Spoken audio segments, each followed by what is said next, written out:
Olá, minha amiga, meu amigo. Hora do nosso encontro nesta quarta-feira, 20 de agosto. Num 20 de agosto, em 1990, o presidente Fernando Collor de Mello, finalmente, por um decreto, autorizou o comércio a abrir domingo. Fazia 41 anos que estava proibido pelo Estado brasileiro. Quer dizer, o Estado brasileiro impede a nação brasileira de abrir as portas do comércio num domingo, abrir emprego, pagar imposto, melhorar a renda, melhorar a vida das pessoas que não podem fazer compras durante a semana porque estão trabalhando. Isso é uma maluquice, o Estado se meter na vida das pessoas. O Estado está lá para facilitar a vida das pessoas. Recebe imposto para isso, para que a gente tenha uma vida melhor, com segurança, com infraestrutura, com água tratada, com saneamento básico, com estradas, com justiça que funcione. É para isso que existe o Estado, não é para atrapalhar a vida das pessoas. É uma coisa incrível como a gente fica amarrado aqui e como as pessoas vivem desamarradas e amparadas pelo Estado nos Estados Unidos, por exemplo. Por isso que tanto brasileiro quer morar lá. Embora não tenha justiça do trabalho, carteira assinada, não sei o quê, estabilidade, uma série de coisas.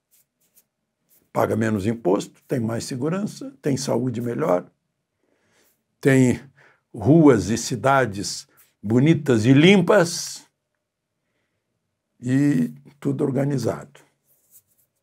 Bom, lembre-se de se inscrever, estamos chegando.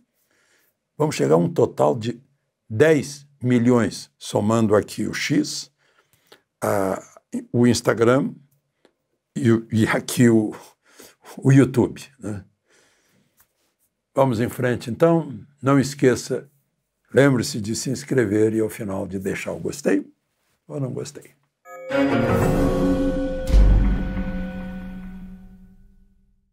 Hoje foi um dia que deixou o governo desesperado. A ministra de Assuntos Institucionais, ou seja, a ministra da Política, das Relações com o Congresso, saiu a toda para o Alvorada para contar o que estava acontecendo. E o que aconteceu?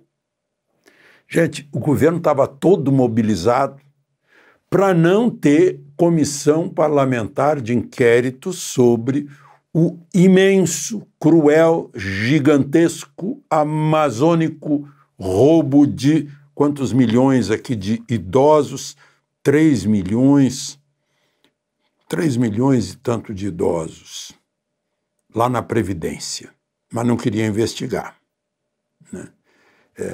3 milhões e 200 mil idosos. Gente, a Comissão Parlamentar de Inquérito quer investigar para saber até onde o governo facilitou isso. Fingiu não saber, porque tinha que passar pelo INSS, pelo Dataprev, pelo Ministério da Previdência, por bancos oficiais. Não é possível que todo mundo tivesse ficado cego, surdo, mudo, enquanto estavam levando o dinheirinho dos idosos, aposentados e dependentes, né, da Previdência. Mas estava tudo pronto para o governo. Bom, não tem como impedir uma CPMI, Comissão Parlamentar de Inquérito Mista, né? Ou seja, com senadores e deputados. Quando viram que não tinha como não, então nós vamos dominar a CPI. Lula falou com Alcolumbre indicou o Omar Aziz, senador baiano, para ser o presidente da CPI, e, por sua vez, Omar Aziz indicaria o seu relator. Tudo sob controle. Mas aí o governo foi surpreendido. A oposição aprendeu que ficar contando vantagem, dando entrevista, fazendo ameaças, dá errado, pode dar errado, cria expectativas, informa o adversário de seus movimentos. Então, o Sóstenes Cavalcante, líder do PL, e o Rogério Marinho, no Senado, trabalharam em silêncio a noite toda. Ninguém desconfiou que a oposição estava movimentando suas tropas na noite. Na hora da votação, nhaque. Ganharam a votação. O placar foi de Omar Aziz, perdeu por 17-14. Ganhou um senador do Podemos, Carlos Viana, que indicou um deputado bolsonarista para relator. É o que faz o relatório das investigações. Alfredo Gaspar, do União Brasil. O governo ficou desesperado. A CNN chegou a dizer que o presidente da Câmara, Hugo Mota, foi convocado para ir ao Palácio Alvorada. Acho que tem que ensinar aos jornalistas que o presidente da República não pode convocar um presidente da Câmara. Ele pode convidar, pedir gentilmente que o presidente da Câmara vá lá para conversar. O presidente da República não tem esse poder sobre o presidente da Câmara, nem sobre deputado algum. Tem esse poder sobre seus ministros, que são seus auxiliares, seus secretários. Não? Eu até me admiro que um senador e um deputado abram a mão do seu mandato para ser secretário do presidente. Eu sempre me admirei disso. Então, perdeu o Aziz, que está culpando o líder Randolfo Rodrigues. Diz que Randolfo chegou atrasado na votação. Claro, Randolfo estava, já ganhamos. Omar Aziz também, não, já ganhamos. E aí já perdemos. Não, perdeu. Perdeu. Mas não foi a única derrota do governo no dia. O governo estava aliado ao Supremo. Não, é voto sem comprovante de voto. Vamos confiar, é preciso confiar. Tem até a lei que não pode duvidar da urna eletrônica. Aí está com a lei complementar que cria o código, um novo código eleitoral, entrando na Comissão de Constituição e Justiça do Senado, que é a mais importante do Senado, e a comissão abriu as portas para o comprovante do voto em papel. Foi 14-12 a emenda que entrou. Como não estava na Câmara, vai ter que passar pelo plenário do Senado e depois pelo plenário da Câmara. E diz mais ou menos isso, né? A urna imprime papelzinho, o eleitor olha o que está escrito, se é aquilo mesmo, se foi naquilo mesmo que ele votou, aí ele aperta lá um verdinho e cai num depósito que é inviolável, que, se precisar conferir, vai ter que recontar no papel para tirar as dúvidas.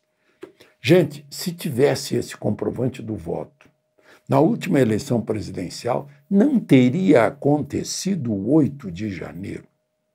Porque ele é necessário quando a diferença é mínima. O Supremo derrubou 2 vezes, isso foi aprovado pelo Congresso Nacional, 2009 e 2015. E não tem partido político. Foi Roberto Requião, MDB, foi PDT, o Brizola Neto, até o Flávio Dino já foi... já subscreveu uma dessas emendas. E a última é do Bolsonaro, 2015. Dilma vetou, mas vetou pelo seguinte motivo: não tem dinheiro para fazer as impressoras. E aí o Congresso derrubou o veto. E aí um ministro do Supremo deu uma liminar derrubando a derrubada do veto. Um ministro do Supremo valendo mais que, eu acho que foram 68%, 70% dos deputados e senadores. Depois, 8 ministros do Supremo confirmaram essa liminar. O Supremo não quer, não sei por quê. Quer dizer, o Supremo está criando problema, porque está escrito no artigo 37 da Constituição que todos os atos administrativos têm que ter publicidade. A contagem de voto é um ato administrativo. O povo tem que entender, como um tribunal europeu decidiu, olha, esse negócio aí, essa contagem eletrônica, não, porque o eleitor tem que compreender como o seu voto é contado. Então tá aí, foi um grande dia. Uma para pegar a crueldade dos que roubaram de idosos e outra para respeitar o eleitor. O eleitor precisa saber como o seu voto é contado. Aí o argumento, mas já são 30 anos de uso das urnas eletrônicas sem que fosse comprovada a fraude. Claro, é impossível comprovar se houver fraude. O PSDB tentou na eleição Aécio Dilma e não conseguiu, ficou 100 dias lá. Não consegue. O relator do PSDB concluiu que era impossível auditar. Bom, e por último, após o ataque de nervos com aquele avião, aquele Boeing 757-200, branco, que pousou em Porto Alegre, depois pousou em Guarulhos, né? Foi todo um mistério. E era um voo normal, mas está todo mundo com os nervos à flor da pele, né? Bom, aí eu queria contar para vocês e mostrar para vocês, porque passou aqui no meu espaço aéreo, decolando, ganhando altitude, um cargueiro, Boeing, quadrimotor, é o C-17 Globemaster III, né? Que estava certamente voltando para os Estados Unidos porque cancelaram a Operação Formosa, Operação Conjunta. Formosa é aqui pertinho. Deve ter sido isso. Estava voltando, assim como a Operação COR, que seria no Nordeste, foi cancelada também. Eu acho que para alívio das forças brasileiras, que não têm combustível, e os americanos parece que estão atentos aos acontecimentos políticos envolvendo Venezuela e Brasil, né? Eu já vi 3 desses aviões na solidão do deserto, na Tunísia, naquela época, junho de 2002, pertinho da Líbia, do Gaddafi. Talvez eles estivessem ali. Mas estava no meio do deserto, no meio do nada. Não tinha uma construção perto deles, um hangar, nada. É a presença americana no mundo inteiro. E o avião misterioso era um avião diplomático, trazendo material. Vejam só, material do visto, por exemplo, é um papel especial, né? Eu acho que eles não confiam em vir tudo isso em voos normais e vem em voos especiais. Tudo que... eles, por exemplo, pousaram para abastecer 2 consulados importantíssimos, o de Porto Alegre e o de São Paulo. De Brasília, Alexandre Garcia.